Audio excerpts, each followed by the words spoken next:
नहीं हुई तो यहाँ पर जो है अब इसकी जरूरत नहीं। यहाँ पर एक टारगेट बनाया जा रहा है। किसको टारगेट बनाया जा रहा है? बस समझ जाइए आप। मीटर रोड है कहीं आपको पढ़ने के खड़े खट्टा मीटर रोड है। इसको करने का रीजन है कि मुस्लिम को परेशान करने के लिए किया जा रहा है। मुस्लिम मार्केट है।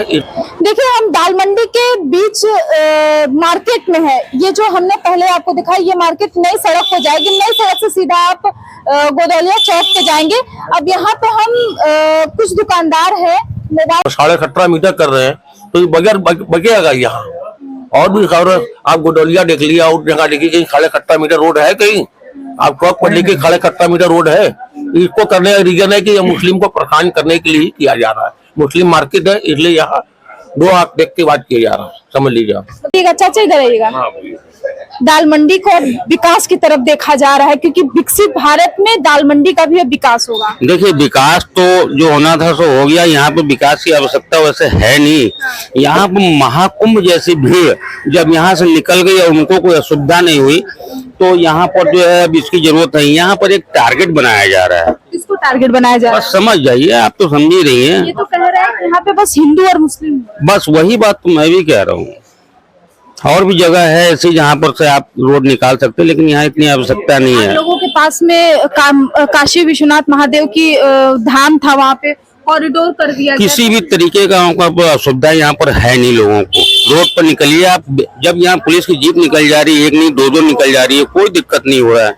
क्या आवश्यकता है? हमारे तो समझ में नहीं आ रहा है। यहाँ टारगेट बनाया जा रहा है केवल। जगह जगह आप देखने को मिल रहा है कि तार फैली हुई है। तो तारों को सुधारा जा सकता है, बल्कि बिल्डिंग को 20-20 फीट अंदर लेकर तोड़ने से तो कोई रास्ता नहीं निकलेगा। हम लोग बेघर हो जाएंगे। आप क्या करते हैं? हमारी दुकान मामा जी मेरा नाम है, कटरे के अंदर मेरी दुकान है रिपेयरिंग की। किसकी रिपेयरिंग? ये मोबाइल वगैरह ब्लूटूथ वगैरह रिपेयरिंग करता हूँ। महीने में कितना कमा लेते हैं? महीने में करीब 20,000 रुपए कमा लेता हूँ।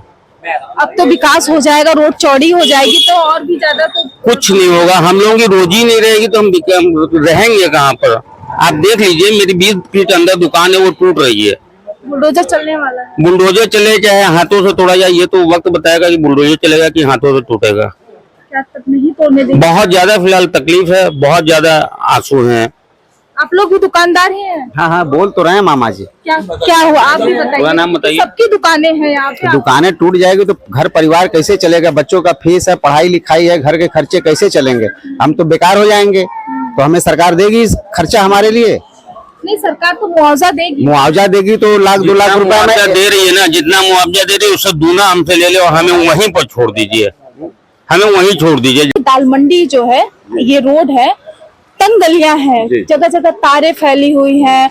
जब पब्लिक आती है मार्केटिंग करने के लिए उनको दिक्कत होती है। अब रोड चौड़ी हो जाएंगी तो व्यवस्थाएं मिल जाएंगी। इकलौती दाल मंडी तो ही पतली गली है नहीं पूरे बनारस में। पूरे बनारस गलियों का शहर ही है ये। अगर इनको विकास करना है तो पूरे शहर का करें। हर गली जितनी पतली पतली गलियां हैं उनको चौड़ा करें। सिर्फ इकलौती दाल मंडी ही क्यों दिखाई दे रही है? उसकी वजह बस यहाँ के सारे दुकानदार जानना चाह रहे हैं कि ऐसा क्या वजह है, क्या चीज इसमें छुपा हुआ है। ऐसी जगह में सब चीज ढुलाई हो रही है। आखिर इकलौता इसी को पूरे शहर में। आप भी कहाँ की हैं? आप? हम भी यही बगल के इसी जगह की हैं। तो आप बनारस को जानती हैं कि बनारस गलियों का शहर। ये गलियों का शहर ही उसी नाम से इसकी पहचान ही है। इसको पहचान को मिटाने का काम क्यों हो रहा है?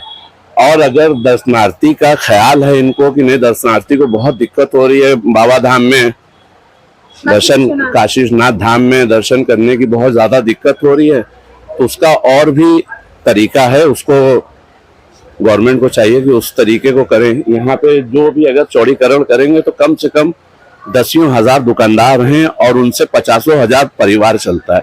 इसको उजाड़ने का काम क्यों कर रही है गवर्नमेंट? और रोजगार कहीं दे नहीं रही है और जहाँ है वहाँ का खत्म कर रही है। आप लोगों को कोई मुआवजा की कोई बात ही नहीं हो रही है। हम कह रहे हैं दुकानदार जो 30 लाख रुपया दे के डिपॉजिट, हैवी डिपॉजिट पे दुकान लिए, उसको थोड़ी ना मिलेगा मुआवजा। मुआवजा तो मकान मालिक को मिलेगा। ये तो रोड पे चला जाएगा। दुकानदार जो 30 लाख 20 लाख 15 लाख पैसा दिया वो तो रोड पे चला जाएगा। मुआवजा मकान मालिक को मिलेगा। और यहाँ पे ज्यादातर कटरे जो हैं वो बिल्डर ने बनाया है। बिल्डर नीचे बेच के सारा बेच बाच के चला गया। मकान मालिक को सिर्फ किराया मिलता है। और अभी जो टूटेगा तो जो बिल्डिंग टूटेगी तो वो पैसा कौन देगा? जो सारे दुकानदारों ने दिया है 20 लाख 30 लाख 50 लाख, वो पैसा कौन देगा? मकान मालिक तो देगा नहीं। वो तो बोलेगा वो तो पैसा बिल्डर लेके चला गया, हम कहाँ से दें? सही बोल रहे हैं या गलत बोल रहे हैं, आप बताइए। तो ये सरकार का यही मंशा है, सरकार का यही होगा कि रोड को ये चौड़ी कर दिया जाए, क्योंकि व्यवस्थित हो जाए। क्यों व्यवस्थित सिर्फ दाल मंडी क्यों? व्यवस्थित अगर हो रही है तो सिर्फ दाल मंडी क्यों? पूरे शहर को करें व्यवस्थित।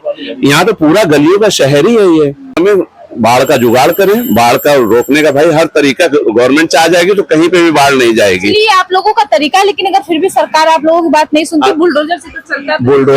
बुलडोजर विरोध होगा भाई, विरोध होगा। अभी तक तो चलिए मस्जिद आप ढक दीजिए पर्दे से, मस्जिद ढका जा रही है, लाउड स्पीकर उतार दीजिए, लाउड स्पीकर धीरा कर दीजिए मस्जिद का, तो सब कर दे रहा आदमी। ये सब पीछे लात है यहाँ पे, समझे? दिखा दीजिए कैमरे में, ये पीछे लात है।